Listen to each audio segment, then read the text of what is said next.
Hello everyone, welcome back to my channel.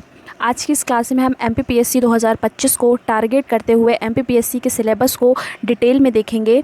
पिछली class में मैंने आपको एमपीपीएससी की स्ट्रेटजी के बारे में बताया है कि कैसे हमें शुरुआत करनी है और कैसे सारी यूनिट्स को कंप्लीट करना है। आई होप आपने वो क्लास ज़रूर देखी होगी। अगर नहीं देखी है तो आप उस क्लास को ज़रूर देखें। छोटी सी क्लास है मगर जो भी कुछ उसमें बताया गया है वो आपके आने वाले एग्ज़ाम में बहुत ही हेल्पफुल रहेगा। आपका समय बहुत कीमती है, इसे बर्बाद ना जाने दें और अपनी पढ़ाई में लग जाएं। सिलेबस को देखें कि क्या क्या हमारे सिलेबस में दिया गया है और टॉपिक बाय टॉपिक सभी को कवर करते चले, क्योंकि टाइम कब निकल जाएगा, कब फरवरी आ जाएगी और हमारा एग्ज़ाम आ जाएगा और हमारा सिलेबस भी कंप्लीट नहीं हो पाएगा।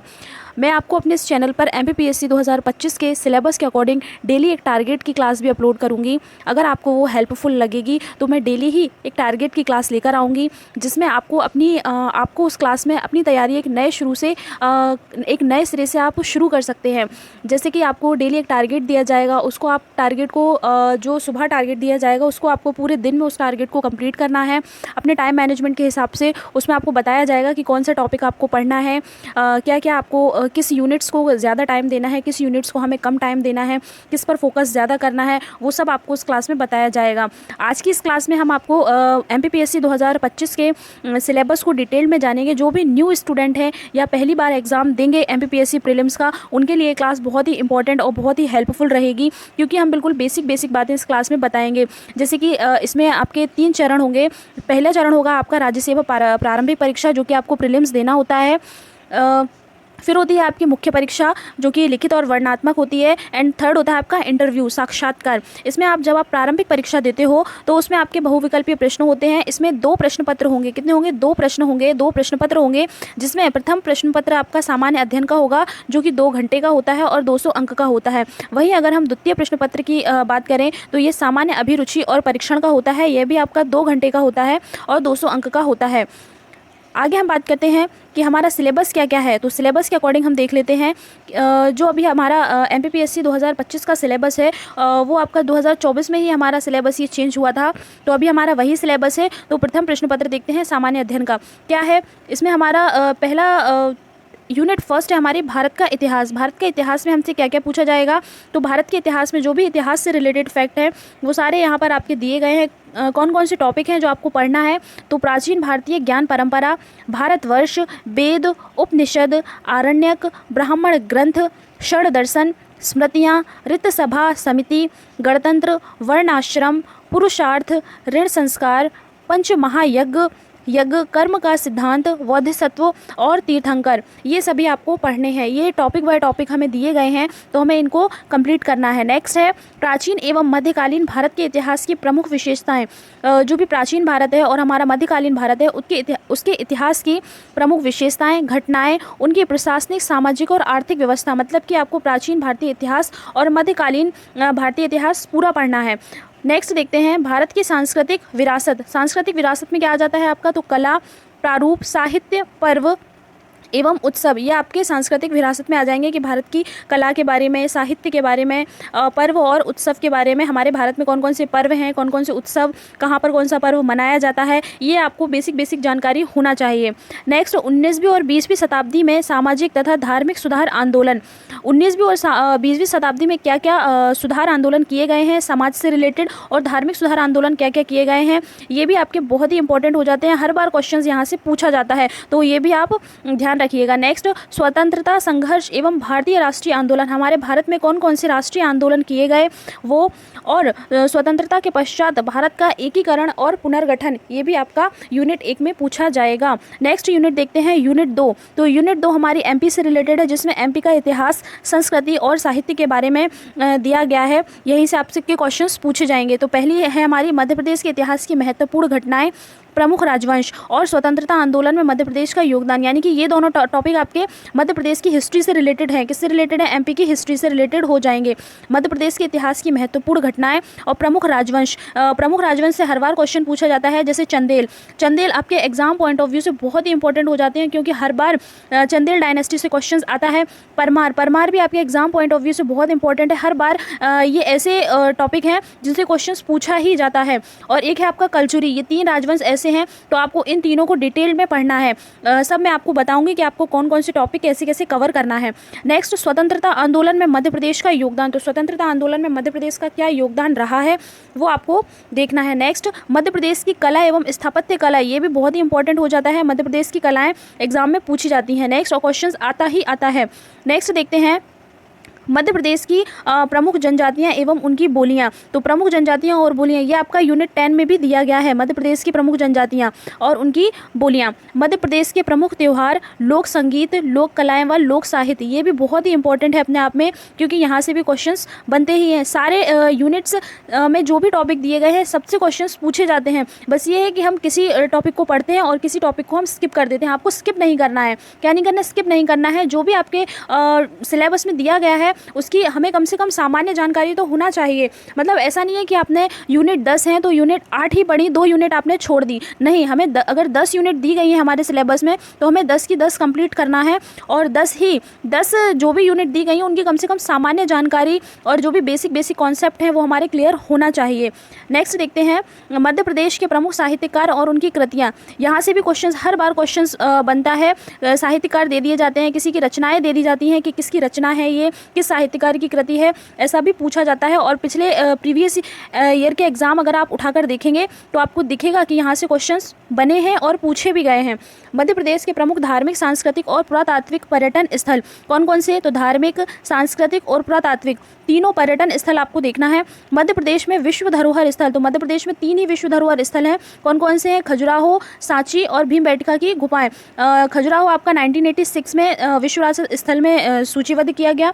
सांची को आपको 1989 में, वही हम भीमबेटका की गुफाओं को देखें तो 2003 में विश्व विरासत स्थल घोषित किया गया था। मध्य प्रदेश के प्रमुख जनजातीय व्यक्तित्व, ये भी बहुत इंपॉर्टेंट है। हर बार क्वेश्चंस यहाँ से जनजातीय व्यक्तित्व से रिलेटेड क्वेश्चंस आता ही आता है। नेक्स्ट यूनिट देखते हैं हमारी भारत का भूगोल। भारत का भूगोल क्या है? Indian geography. इंडियन ज्योग्राफी में आपको क्या पढ़ना है? तो पर्वत, पहाड़, पठार, नदियाँ और झीलें। ये आपकी पहले टॉपिक में दे दिया गया क्या? पर्वत, पहाड़ियाँ, पठार, नदियाँ और झीलें। नेक्स्ट, जलवायु घटनाएं, ये भी आपका नया ऐड हुआ था 2024 में।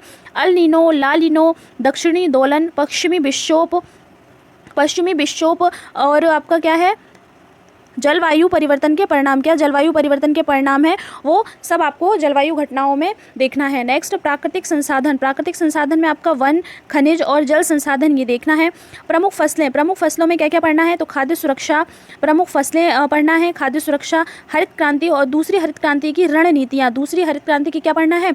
रणनीतियाँ कंप्लीट करनी है। ऊर्जा के पारंपरिक और गैर पारंपरिक स्रोत, ये भी आपको पढ़ना है। नेक्स्ट, भारत में प्राकृतिक खतरे एवं आपदाएं और भारत में चक्रवात। भारत में चक्रवात बिल्कुल दिया गया है और चक्रवात से क्वेश्चंस पूछा ही जाता है, तो आपको ये डिटेल में पढ़ना है कि कौन सा चक्रवात कहाँ आया है, किस जगह को प्रभावित किया है, ये सभी आपको देखना इंपॉर्टेंट हो जाता है। नेक्स्ट, जनसंख्या वृद्धि, वितरण एवं घनत्व, ग्रामीण एवं नगरीय प्रवास। जैसा आपको मालूम होना चाहिए कि जनसंख्या से रिलेटेड क्वेश्चंस आता ही आता है। आप कोई भी एग्जाम उठा के देख लीजिए तो जनसंख्या से रिलेटेड क्वेश्चंस बनता ही बनता है, तो आपको जनसंख्या टॉपिक बिल्कुल याद किया होना चाहिए जिससे हमारे क्वेश्चंस गलत ना हो। और एक काम और करना है कि आपको जो भी टॉपिक आप पढ़ते हो उसके आप MCQs ज़रूर लगाइए और PYQ ज़रूर देखिए कि प्रीवियस ईयर क्वेश्चंस में पूछा गया है, कैसा क्वेश्चंस बना है और कैसे क्वेश्चंस पूछे गए हैं। नेक्स्ट देखते हैं मध्य प्रदेश का भूगोल, यूनिट 4 में है हमारी मध्य प्रदेश का भूगोल, यानी कि MP की ज्योग्राफी में आपका वनोपज, नदियाँ, पहाड़ियाँ और पठार आपको कंप्लीट करना है। जलवायु में आपको ऋतुएं, तापमान और वर्षा, बहुत इंपॉर्टेंट टॉपिक है जलवायु से क्वेश्चंस हर बार आता ही आता है। MP की जलवायु का क्वेश्चंस बनता ही है, तो आपको उसको भी कंप्लीट करना है। प्राकृतिक संसाधन में आपका मिट्टियाँ, प्रमुख खनिज संसाधन, इन्हें कंप्लीट करना है। प्रमुख फसलें, जल संसाधन, सिंचाई और सिंचाई परियोजनाएं, इनको भी कंप्लीट करना है। ऊर्जा के पारंपरिक स्रोत और गैर पारंपरिक स्रोत भी करना है। मध्य प्रदेश के प्रमुख उद्योग के बारे में भी आपको देखना है कि MP में उद्योग के बारे में पढ़ना है। जनसंख्या वृद्धि, वितरण, घनत्व एवं नगरीकरण, ये भी आपको देखना है। नेक्स्ट देखते हैं भारत एवं मध्य प्रदेश की संवैधानिक व्यवस्था, इंडियन पॉलिटी और MP की पॉलिटी, बहुत ही इंपॉर्टेंट है। यहाँ से क्वेश्चंस हर बार आते हैं। संविधान सभा तो एक ऐसा टॉपिक है जहाँ से क्वेश्चंस हर बार एग्जाम में पूछा जाता है। अब तो खैर ऐसा हो गया है कि बहुत ही डिटेल्ड में क्वेश्चंस पूछे जाने लगे हैं, तो आपको संविधान सभा को थोड़ा डिटेल में पढ़ना है। और यहाँ पर संवैधानिक संशोधन ये भी आपके पूछे जाते हैं, तो ये भी आपको डिटेल में करना है। संघीय कार्यपालिका, राष्ट्रपति एवं संसद, सर्वोच्च न्यायालय एवं न्यायिक व्यवस्था, यूनिट 5 में आपको ये पढ़ना है। इंडियन पॉलिटी और एमपी की पॉलिटी से नागरिकों के मौलिक अधिकार, कर्तव्य एवं राज्य के नीति निर्देशक सिद्धांत। अगर आप इसका बेसिक देखें तो इतना तो आपको लूसेंट में ही मिल जाएगा। कहाँ मिल जाएगा? लूसेंट में। अगर आप पहले ऐसा करें कि जो भी इनके बेसिक कॉन्सेप्ट हैं उनको आप लूसेंट से क्लियर कर लें, उसके बाद फिर डिटेल में पढ़ें। अगर आप डायरेक्ट डिटेल में पढ़ेंगे तो कन्फ्यूजन होगी, इसलिए आप पहले क्या करें कि लूसेंट में जो भी टॉपिक दिए गए हैं डायरेक्ट, जैसे कि संविधान सभा, लूसेंट में बहुत अच्छे से बेसिक कॉन्सेप्ट वहाँ पर दिए गए हैं, तो आपको जो फैक्चुअल डाटा है वो आपको वहाँ से पूरा कंप्लीट याद कर लेना है, उसके बाद फिर डिटेल में जाकर पढ़ें।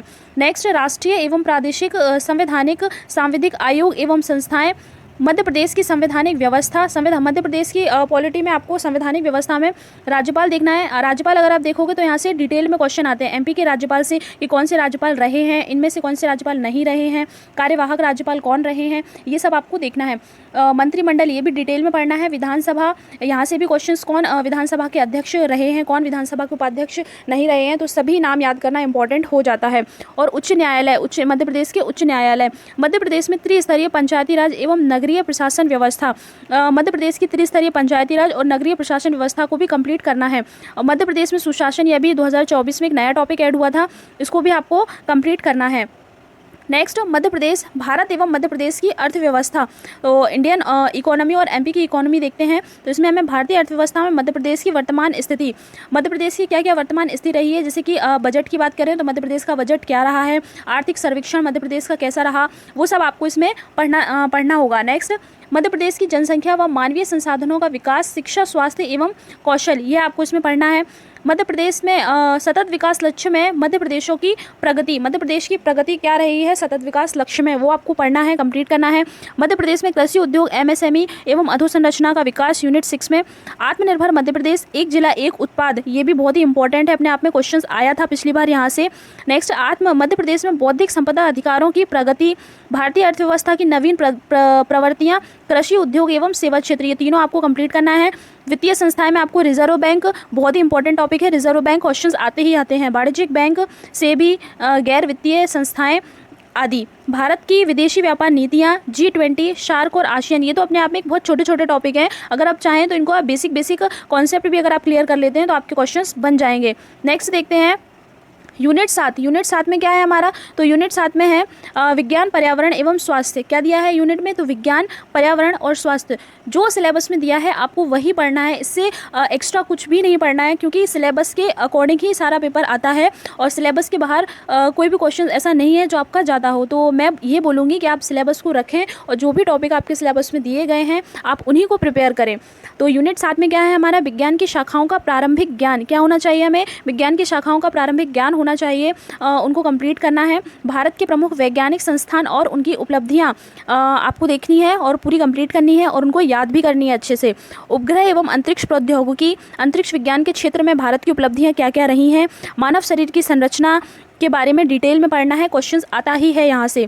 पोषण, आहार, पोषक तत्व एवं कुपोषण के बारे में आपको पढ़ना है। आनुवांशिक रोग, 2024 में यहाँ से क्वेश्चंस पूछा गया था, आप चाहे तो देख सकते हैं प्रीवियस ईयर का पेपर।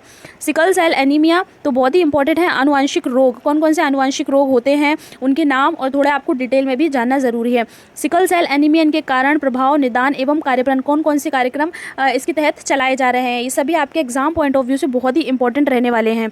स्वास्थ्य नीति एवं कार्यक्रम, संक्रामक रोग, उनकी रोकथाम एवं स्वास्थ्य सूचक, सतत विकासीय अवधारणा एवं एसडीजी, यही आपका यूनिट 6 में भी दिया गया है। यूनिट 6 में भी आपके एसडीजी दिए गए हैं और यूनिट 7 में भी आपके एसडीजी दिए गए हैं। पर्यावरणीय कारक, पारिस्थितिकीय तंत्र एवं जैव विविधता, क्या क्या दिया गया है, पर्यावरणीय कारक आपको पढ़ना है, पारिस्थितिकीय तंत्र के बारे में पढ़ना है और जैव विविधता के बारे में भी आपको कंप्लीट करना है। प्रदूषण, प्राकृतिक आपदाएं एवं प्रबंधन आपको कंप्लीट करना है यूनिट 7 में। यूनिट 8 में देखते हैं, तो यूनिट 8 में क्या है हमारा, यूनिट 8 में है राष्ट्रीय, अंतर्राष्ट्रीय, राष्ट्रीय और मध्य प्रदेश की समसामयिकी घटना, यानी कि करंट अफेयर। करंट में भी आपके जो जो टॉपिक दिए गए हैं उन्हीं को पढ़ना है, जैसे कि अंतर्राष्ट्रीय समसामयिकी घटनाएं, राष्ट्रीय समसामयिकी घटनाएं, मध्य प्रदेश की समसामयिकी घटनाएं, ये आपकी स्पीडी बुक से भी आप करंट को कंप्लीट कर सकते हैं, आपके क्वेश्चंस बन जाएंगे। नेक्स्ट, सूचना एवं संचार प्रौद्योगिकी, सूचना और संचार प्रौद्योगिकी में क्या, कंप्यूटर का आधारभूत ज्ञान। यूनिट 9 किससे रिलेटेड है हमारी, तो सूचना एवं संचार प्रौद्योगिकी की, इसमें आपको कंप्यूटर का आधारभूत ज्ञान। इलेक्ट्रॉनिकी, सूचना एवं संचार प्रौद्योगिकी, इसको कंप्लीट करना है।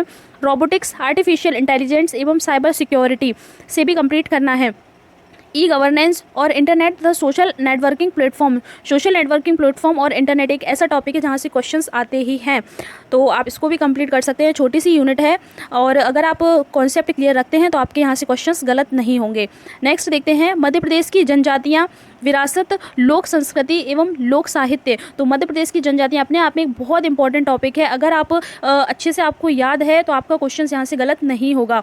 मध्य प्रदेश की जनजातियों का भौगोलिक विस्तार, जनजातियों से संबंधित संवैधानिक प्रावधान, यानी कि अगर आप देखोगे तो पूरी एक यूनिट 10 आपकी जनजातियों से रिलेटेड दी गई है। तो समझिए कि मध्य प्रदेश की जनजातियाँ कितनी इंपॉर्टेंट हैं, उनके बारे में आपको जानना चाहिए और उनसे रिलेटेड जो भी फैक्ट है वो आपको याद रखने चाहिए। जैसे कि मध्य प्रदेश की प्रमुख जनजातियाँ, विशेष पिछड़ी जनजातियाँ कौन सी हैं, घुमंतू जनजातियाँ कौन कौन सी हैं और इनके लिए मध्य प्रदेश सरकार क्या क्या योजनाएं ला रही है और कौन सी योजनाएं वर्तमान में चलाई जा रही हैं, ये सभी आपके एग्जाम के लिए बहुत ही इंपॉर्टेंट रहने वाली हैं। मध्य प्रदेश की जनजातीय संस्कृति क्या है, उनकी परंपराएं क्या हैं, विशिष्ट कलाएं क्या हैं, उनके त्यौहार कौन कौन से हैं, उत्सव, उनकी भाषा क्या है, बोली एवं साहित्य, मतलब कि जनजातियों के बारे में आपको मतलब पूरा ही बायोडाटा उनका जानना चाहिए कि वो क्या है, उनकी परंपराएं क्या हैं, वो त्यौहार कौन से मनाते हैं, उनकी भाषा कैसी है, उनकी विशेष पिछड़ी जनजातियां कौन कौन सी हैं, जो घुमंतू जनजातियां हैं वो कौन कौन सी हैं, उनके लिए गवर्नमेंट क्या क्या योजनाएं लेकर आ रही है, क्या क्या स्कीम उनके लिए चलाई जा रही हैं, ये सभी आपके लिए एग्ज़ाम के लिए बहुत ही इंपॉर्टेंट है।